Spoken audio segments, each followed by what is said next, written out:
Olá, irmãos, graça e paz, boa noite. Estamos de volta aqui mais uma vez, em nome do Senhor, para estar compartilhando uma palavra com os queridos irmãos. Na realidade, poderíamos considerar que é uma segunda parte de uma palavra já ministrada no dia 21 de março. Eu, na ocasião, falei que eu gostaria de tecer outras considerações a respeito do texto que nós apresentamos naquele dia. Então, aprove Deus, então, nós estamos fazendo isso nesse momento. O texto é o texto que nós apresentamos no dia 21 de março, é o texto onde aparece a carta, o recado de Jesus para a igreja de Esmirna, né? Diz assim o texto, eu vou ler o versículo 10. Não temas as coisas que tens que sofrer. Eis que o diabo está para lançar alguns dentre vós, para ser dispostos à prova, e tereis tribulação de 10 dias, ser fiel até a morte e dar-te-ei a coroa da vida. Quem tem ouvidos, ouça o que o Espírito diz às igrejas. O vencedor de nenhum modo sofrerá dano da segunda morte. Uma nova consideração que eu gostaria de fazer nessa oportunidade refere-se justamente ao fato de que a igreja de Esmirna sofreria e sofria tribulação não por conta de pecado. Estou falando especificamente o caso da igreja de Esmirna, né? Esmirna, diferentemente do caso de Laodiceia,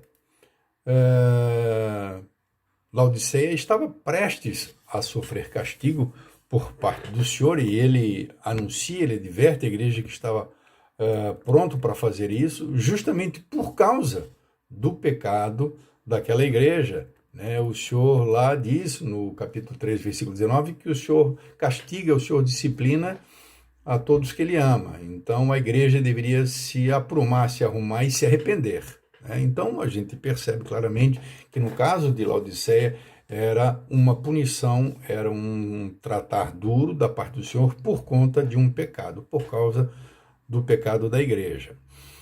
Esmirna, juntamente com Filadélfia, que é outra igreja também, que nós encontramos no livro do Apocalipse, não foi advertida por conta de pecado ou por qualquer outro erro.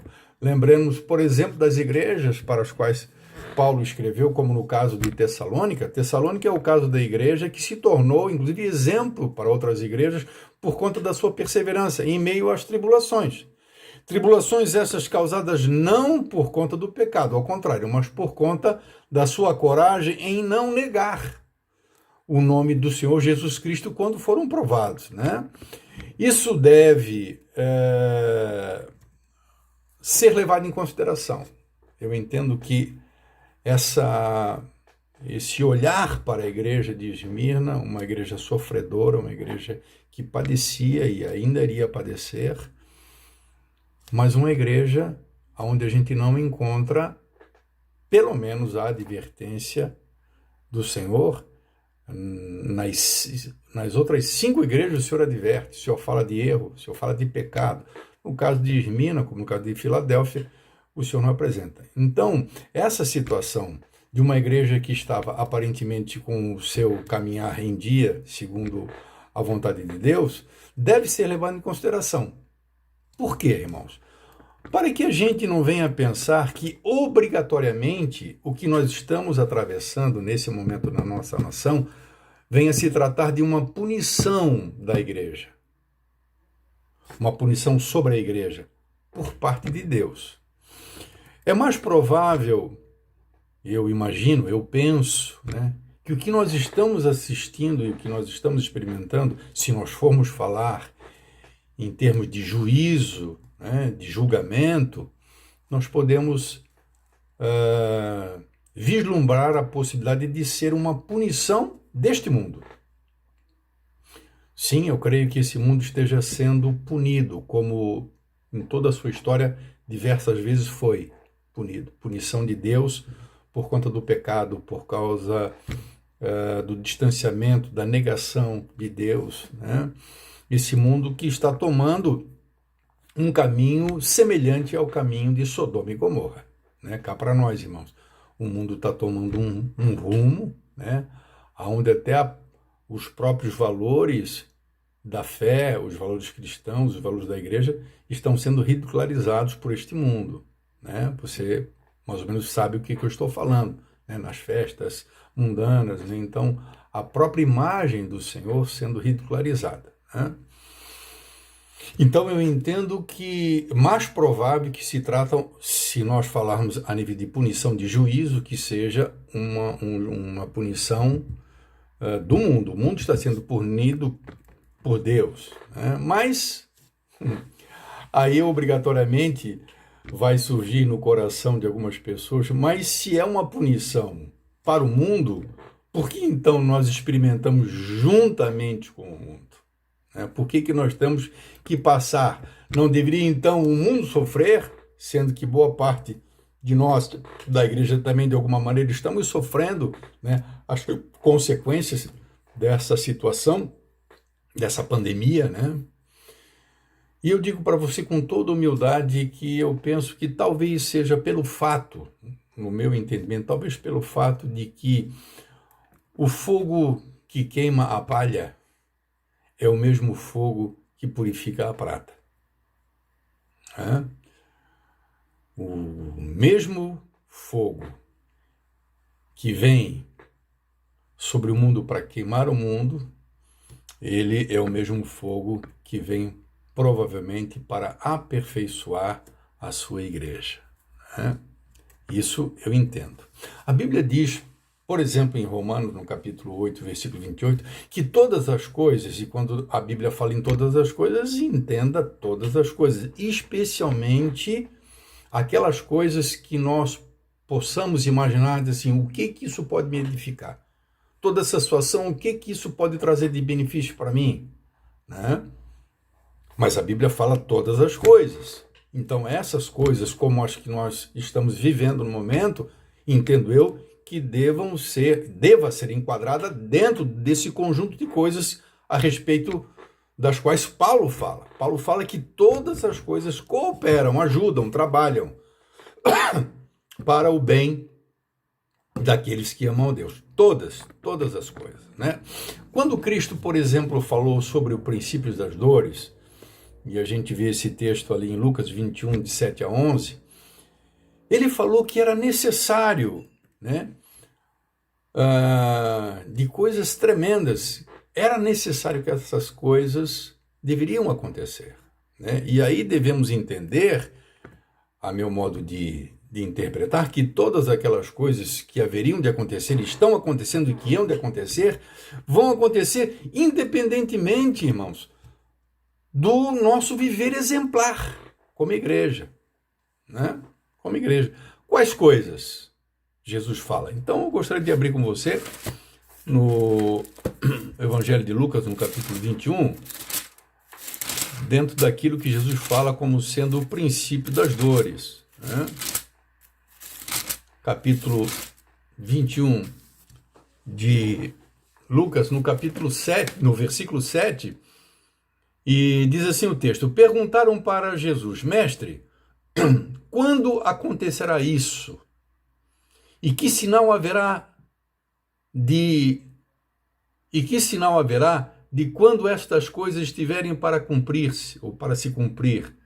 Respondeu-lhe ele: veja que não sejais enganados, porque muitos virão em meu nome, dizendo: sou eu. E também chegou a hora, não o sigais. Quando ouvirdes falar de guerras, revoluções, não vos assusteis, pois é necessário que primeiro aconteçam essas coisas, mas o fim não será logo. Então lhes disse: levantar-se a nação contra a nação, dentro das coisas que ele considera, que ele diz que são necessárias, levantar-se a nação contra a nação, reino contra reino, haverá grandes terremotos,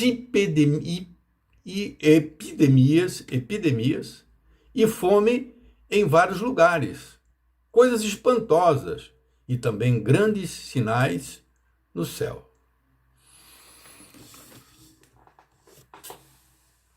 Jesus Cristo fala, inclusive, sobre epidemias, né? Ele fala sobre guerras, nação levantando-se contra a nação. Quando Jesus falou isso, ele falou num tempo em que não havia guerra, porque o governo romano detinha todo o poder sobre aquelas nações, né? E não havia condição, justamente por ser um governo meio universal, que abrangia muitas nações, né? As nações estavam debaixo desse poder, então era um tempo em que havia paz entre as nações. E Jesus prediz que depois haveriam de acontecer guerras, e a partir de lá começam a acontecer guerras, revoluções, né? E o que nós estamos vivendo no momento é algo que o mundo já viveu, por exemplo, no século XIV, quando da peste negra, né? Onde mais ou menos 100 milhões de pessoas morreram por conta daquela pandemia, né? Foi um momento difícil e certamente a igreja também passou por aquilo, né? Então, essas coisas como estas que nós estamos vivendo, segundo o que predisse o Mestre, o nosso Senhor, são coisas que haveriam de acontecer, né? Independentemente do viver exemplar da igreja, independentemente disto, essas coisas haveriam de acontecer, né? Finalmente, eu gostaria de lembrar os irmãos, né, ou se os irmãos não sabem, de torná-los cientes de que muitos teólogos no passado recente defendiam com muita convicção que a igreja não haveria de passar pela grande tribulação, né? Hoje já revêem seu ponto de vista e até acreditam que exista essa possibilidade. Quando nós voltamos ao texto de Lucas, no capítulo 21, você vai ver que ele apresenta isso como o início ou princípios das dores, né? Mas depois ele fala sobre coisas espantosas, coisas tremendas que vão acontecer neste mundo, né? Então sempre houve uma divisão de opiniões, né? De pessoas que acreditavam que Deus não permitiria que a igreja viesse a passar pela grande tribulação, entendendo que a grande tribulação se refere ao derramar da ira de Deus. Então Deus não permitiria a igreja estar junto, né, neste mundo quando essas coisas aconteceriam, essas coisas maiores que os teólogos chamam de grande tribulação. Mas um homem de Deus que estuda a Bíblia e pesquisa, eu entendo, uma das qualidades do homem de Deus é poder rever seus pontos de vista, né? E uma das coisas que muitos teólogos hoje, eles revêem justamente eles hoje pensam muito seriamente na possibilidade da igreja realmente passar pela grande tribulação, né? O Senhor Jesus, ele disse lá no capítulo 21 de Lucas e no versículo 25, haverá sinais no sol, na lua e nas estrelas, sobre a terra, angústia entre as nações, em perplexidade por causa do bramido do mar e das ondas, e verá homens que desmaiarão de terror pela expectativa das coisas que sobrevirão ao mundo, pois os poderes dos céus serão abalados. Então se verá o Filho do Homem vindo numa nuvem com poder e grande glória. Ora, ao começarem estas coisas a acontecer, exultai e erguei a vossa cabeça, porque a vossa redenção se aproxima. Interessante que claramente quando você interpreta esse texto, você percebe que a igreja, muito possivelmente, vai experimentar coisas, muito provavelmente, piores, mais assombrosas, coisas mais aterrorizantes do que isto que nós estamos vivendo, né? E isso não terá relação nenhuma com o fato da igreja se encontrar ou estar num estado de pecado. Eu quero deixar claro para os irmãos que eu penso na possibilidade de que o que nós estamos vivendo, eu não estou afirmando categoricamente nesse momento,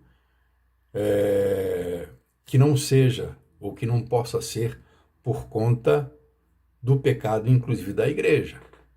Isso eu quero, numa outra oportunidade, ainda falar sobre essa possibilidade, né? Nós temos que pensar, sim, realmente uma possibilidade da igreja estar passando juntamente com o mundo nessa situação por ter se contaminado, de alguma maneira, pelo pecado do mundo e não está hoje se diferenciando do mundo como deveria ser, né? Talvez a palavra do apóstolo Paulo, quando diz que a igreja não deve se conformar com este mundo, mas transformar-se pela renovação da sua mente, talvez não tenha acontecido. A igreja, talvez, ou boa parte dela, tenha se permitido contaminar e se conformar, quer dizer, tomar a forma desse mundo. Eu, particularmente, acredito que o que nós estamos vivendo é algo no sentido de um juízo de Deus, de uma punição de Deus sobre este mundo, como já houve em outras ocasiões na história da humanidade, e que a igreja, por estar nesse mundo, de certa forma, pode sofrer os reflexos. Mas termino dizendo aquilo que falei e que creio, né? O fogo que vem para queimar a palha é o mesmo fogo que vem para purificar a prata. Evidentemente, o mundo é a palha e nós somos a prata. Deus abençoe, meu amado. Fique na paz do Senhor. Deus abençoe em nome de Jesus. Amém.